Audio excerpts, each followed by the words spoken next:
Good afternoon, everyone. It's good to see you. We will start, as usual, with a statement from the Secretary General, followed by your questions. Thank you, and good afternoon. We have just finished the last meeting of NATO defense ministers before the Ankara summit, and we made good progress on our priorities. Spending more and better on the forces and capabilities we need to defend every inch of Allied territory. Around the table today, I heard ally after ally after ally explaining how they are increasing investment in defense. There's a strong commitment to get defense spending to 5% of GDP by 2035. Some allies will already get there this year, way ahead of schedule. European allies and Canada are really stepping up with record increases last year. Over $90 billion extra in real terms, which means $139 billion extra in nominal terms. I repeat, $139 billion extra. Cash is crucial, but you cannot stop a missile or a tank with a dollar or a euro. We need to turn the cash into combat-ready capabilities and fast. This is our shared priority for the Ankara summit and the years ahead. We need more forces, we need more resources and a stronger industrial base. So today, defense ministers agreed on a renewed push to turbocharge transatlantic defense cooperation. We want to scale up our defense industries on both sides of the Atlantic, while fostering the kind of cooperation that leads to better innovation as well as more production.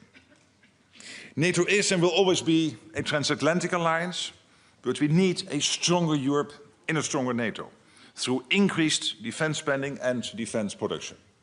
And with European allies and Canada, backed by American power, taking more responsibility for defense. The United States expressed strong commitment to NATO very clearly today. And we also heard about the importance of a more equitable distribution of labor and how we must rebalance our security for the better. Secretary Hexet was very clear about the need for a NATO 3.0, an alliance rebooted for the modern age. On that, we all agree. We heard the US announcement to review force posture in Europe. In today's dynamic security environment, I think it is prudent to ensure NATO's forces are optimally arrayed to deter conflict and, if necessary, to defend against any threat. There was also broad agreement among allies on the need to step up as the US adjusts its pledges to the NATO force model. The NATO force model is about planning. And planning is crucial if we are to be prepared. Allies have already filled some of the slots completely, others are nearly complete, others require more work. Allies in the nuclear planning group also met today to address NATO's nuclear capabilities, which are the ultimate guarantor of Allied security.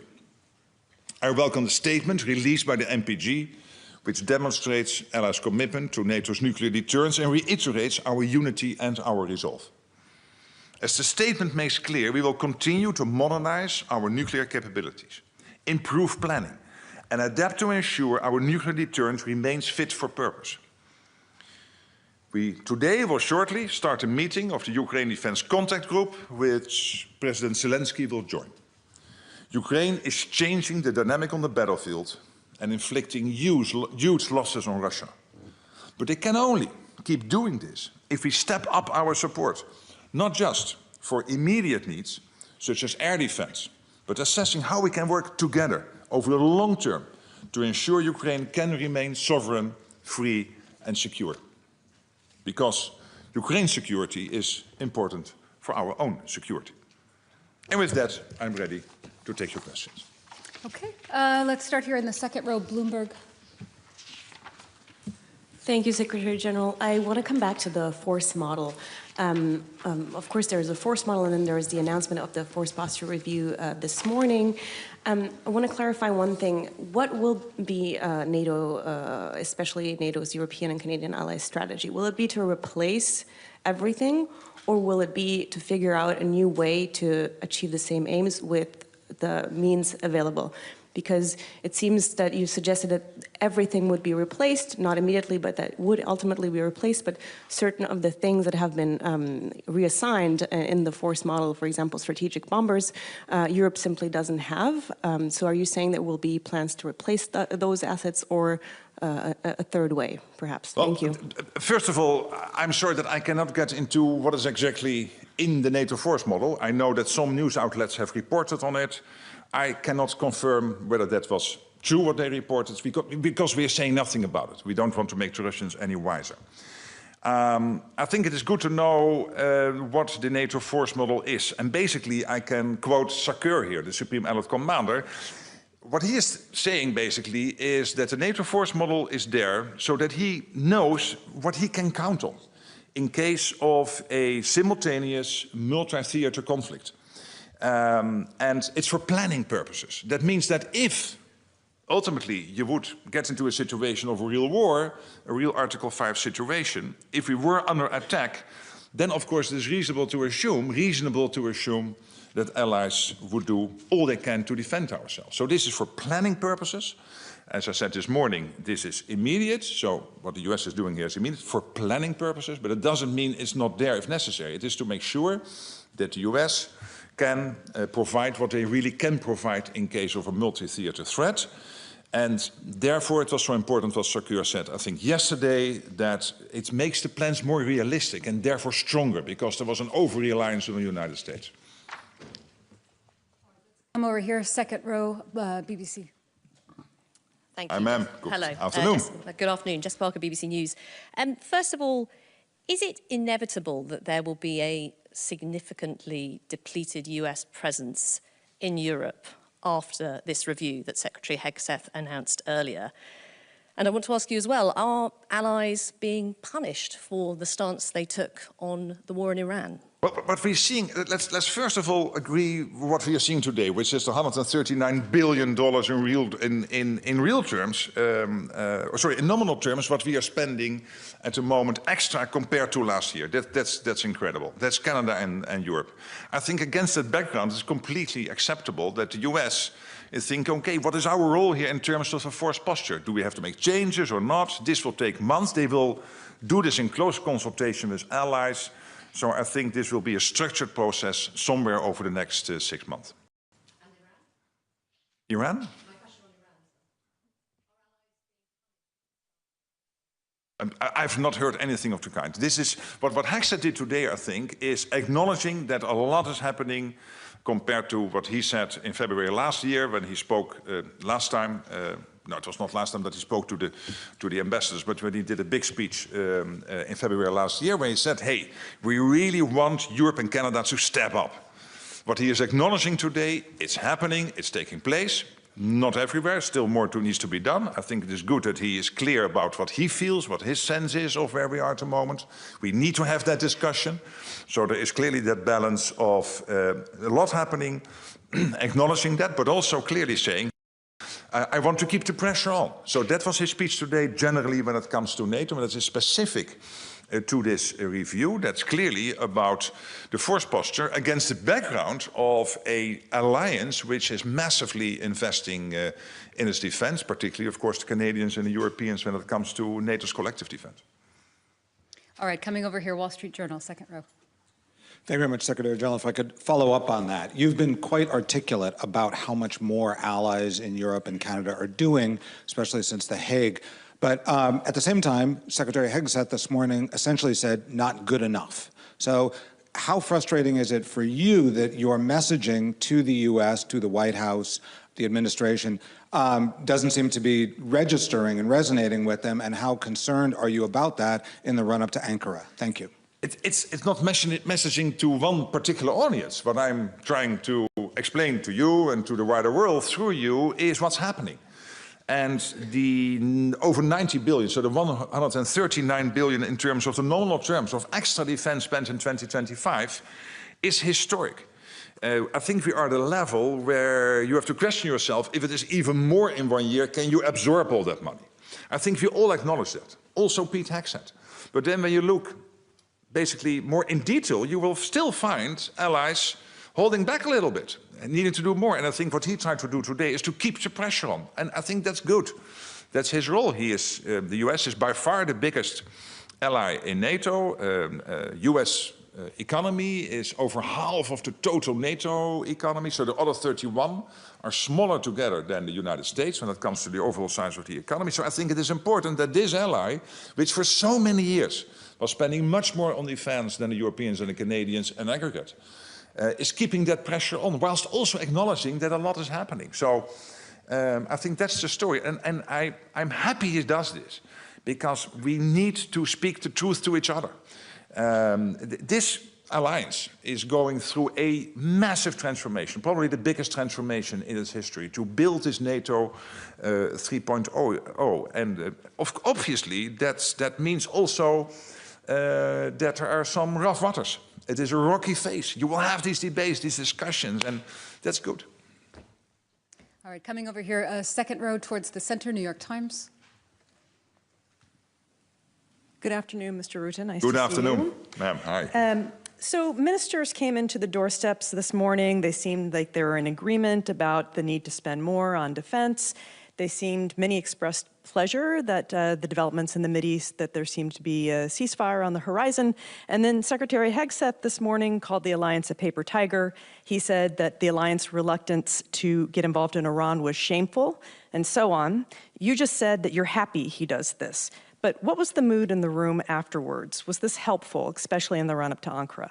Well, I'm not sure you completely give credit to what Hegseth was saying, but I'm not sure about the... Okay, I'll leave that with you. You will listen carefully to what he said. But what's more important is this.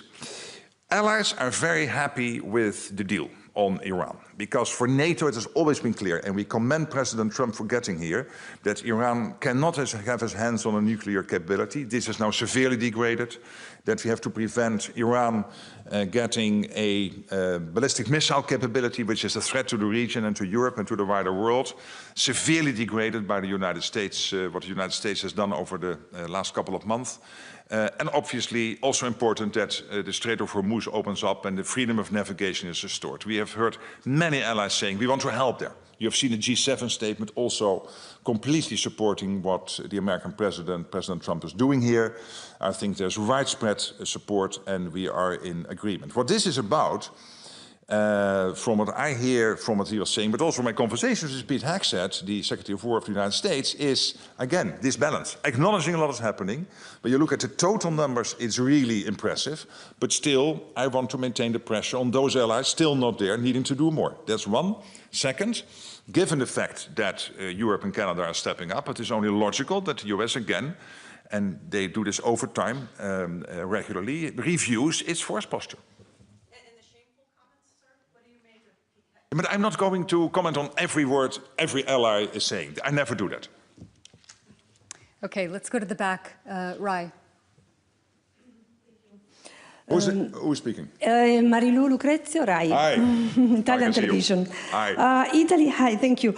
Italy has announced for Hormuz it would provide as a contribution to a demining mission. What's your comment, and what NATO wants to do for the freedom of navigation? Thank you. Thank you for that question. So what we are seeing now is that thanks to the hard work by the American administration, nuclear degraded, ballistic missile capacity of Iran degraded, extremely important, long-standing positions of NATO that Iran should not have these capabilities, plus now the perspective of the Strait of Hormuz opening up. What the French and the Brits are doing, they are leading this coalition of, I think it's over 40 countries at the moment, of countries who have capabilities which can be helpful here, particularly when it comes to demining. You know, the US is very strong, but two things they miss. One is icebreakers. You don't need them in the Strait of Hormuz.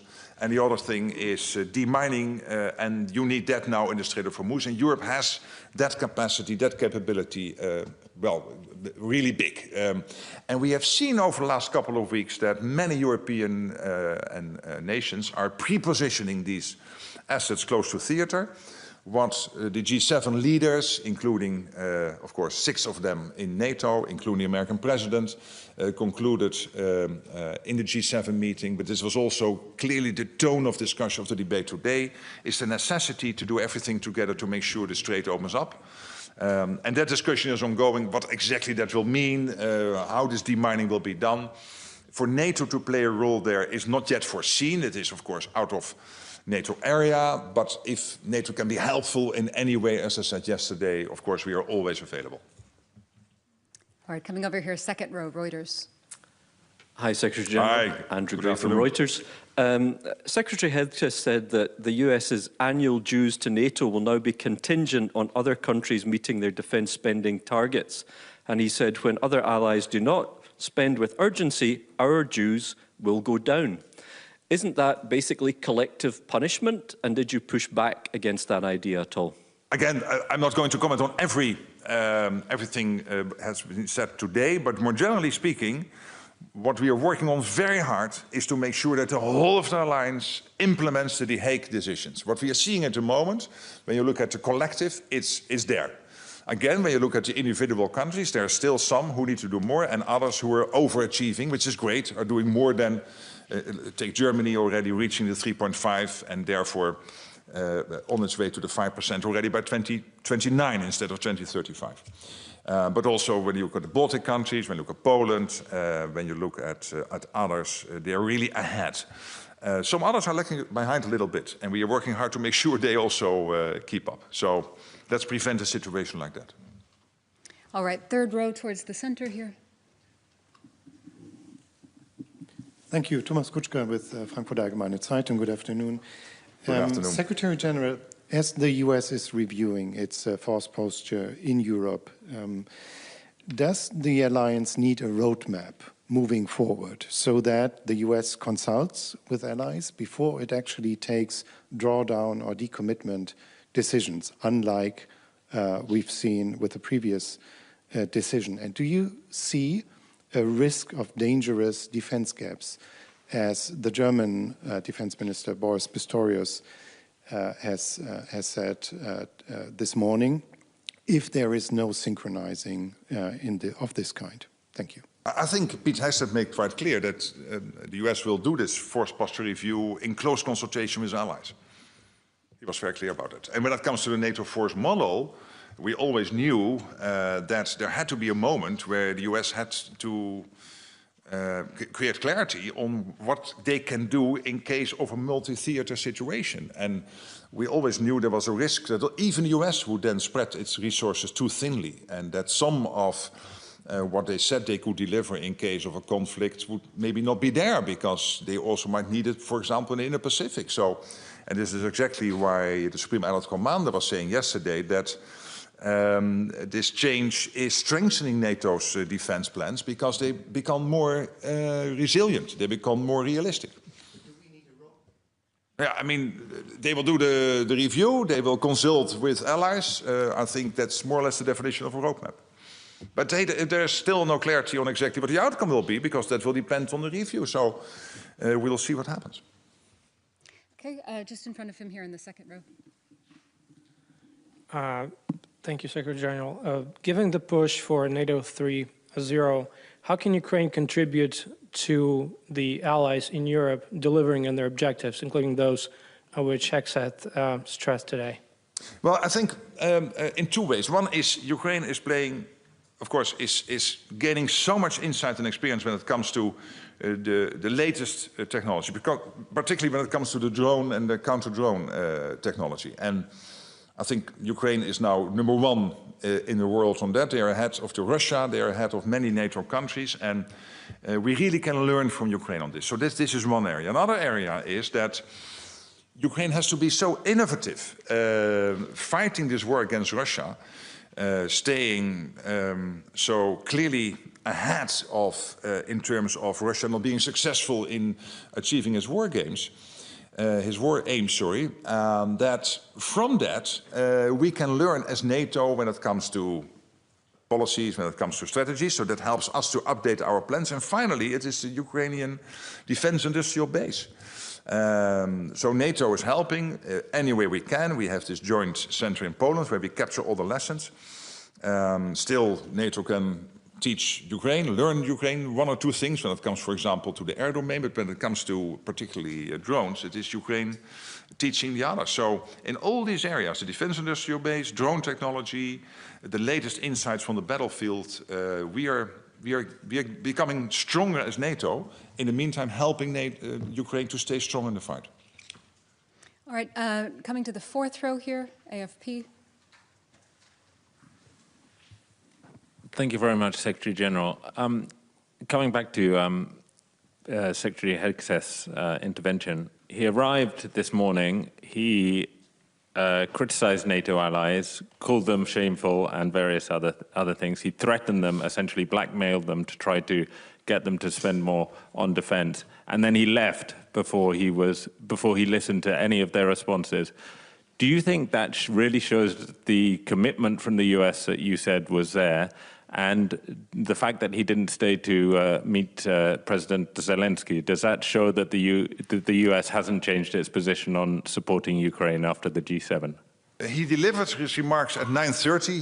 He left at 11:15. So he was there for almost 2 hours listening to the debate and acknowledging the contributions of many allies. We knew that he had to leave early because he had prior scheduled commitments, so we knew that, but he was there for almost 2 hours listening to the debate.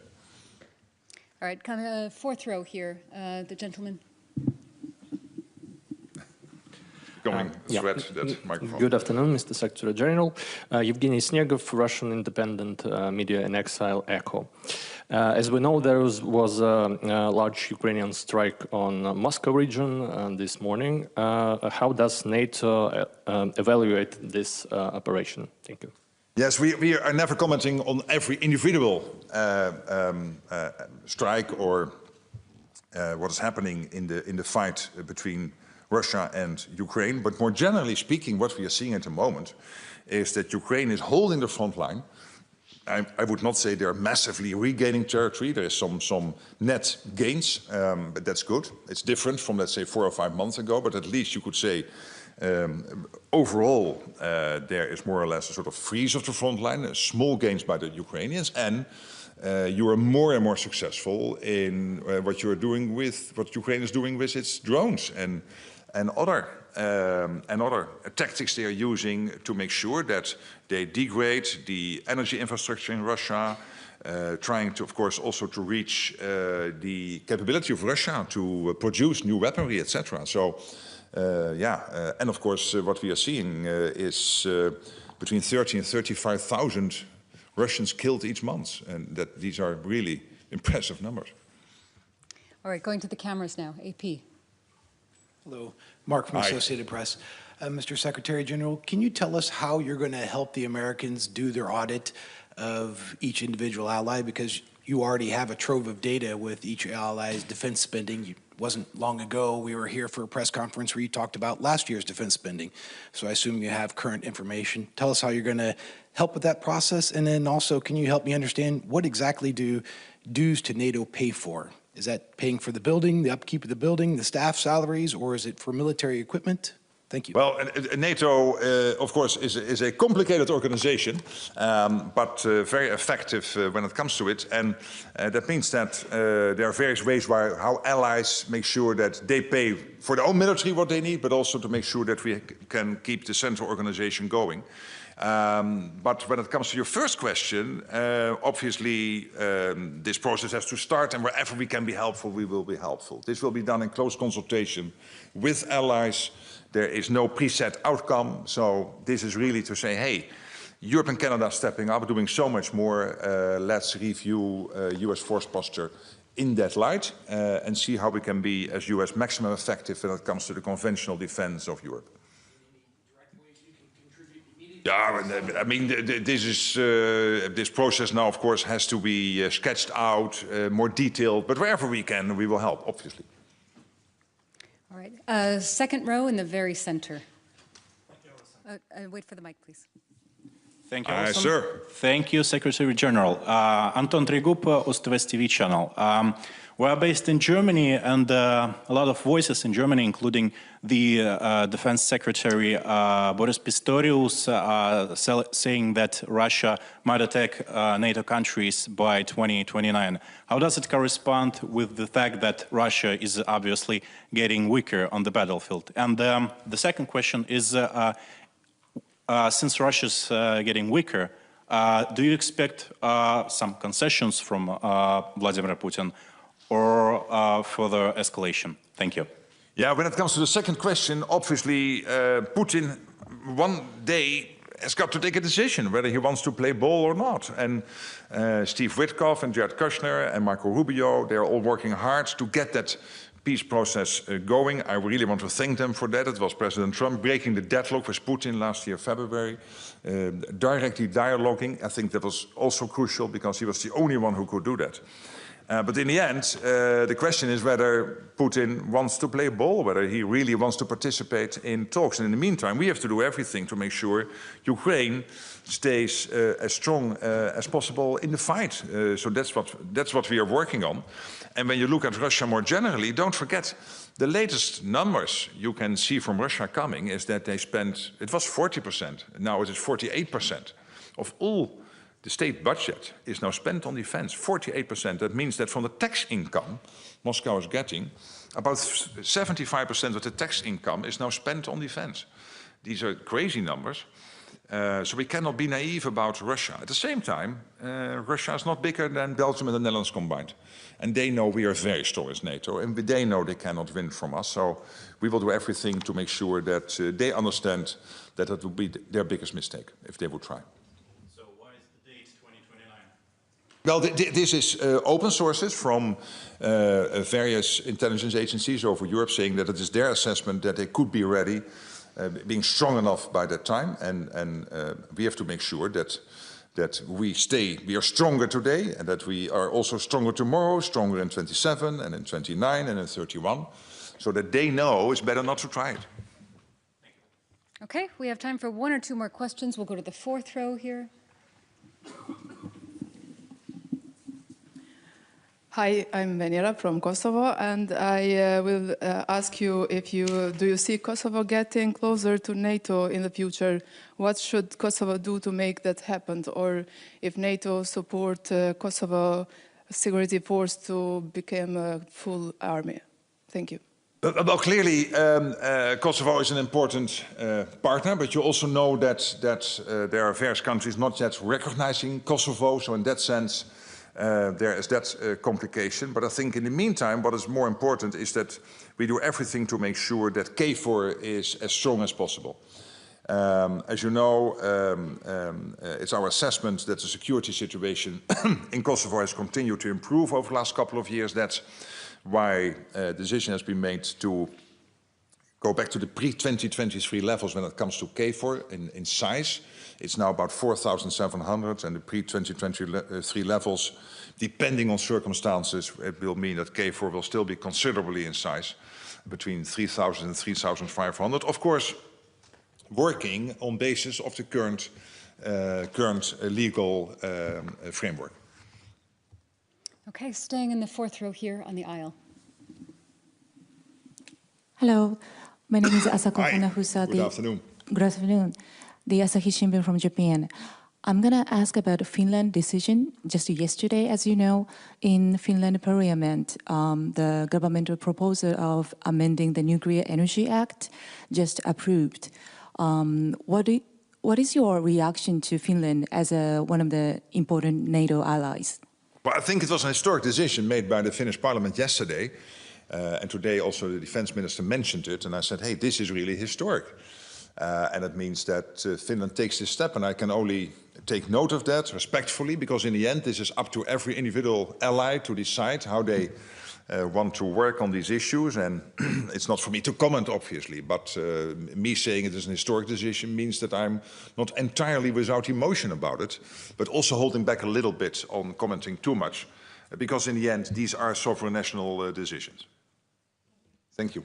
All right, thank you all so much. That's all we have time for. There will be one more press conference today after the Ukraine Defense Contact Group. And then the question is whether you're still there, but that is the end of the day.